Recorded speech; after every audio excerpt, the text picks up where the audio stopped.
So, then, gagawin. Yan. Tama na yan.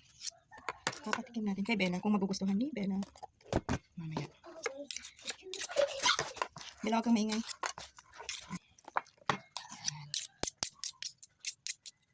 So, titikman natin kung ano po ang magiging lasa na mamaya.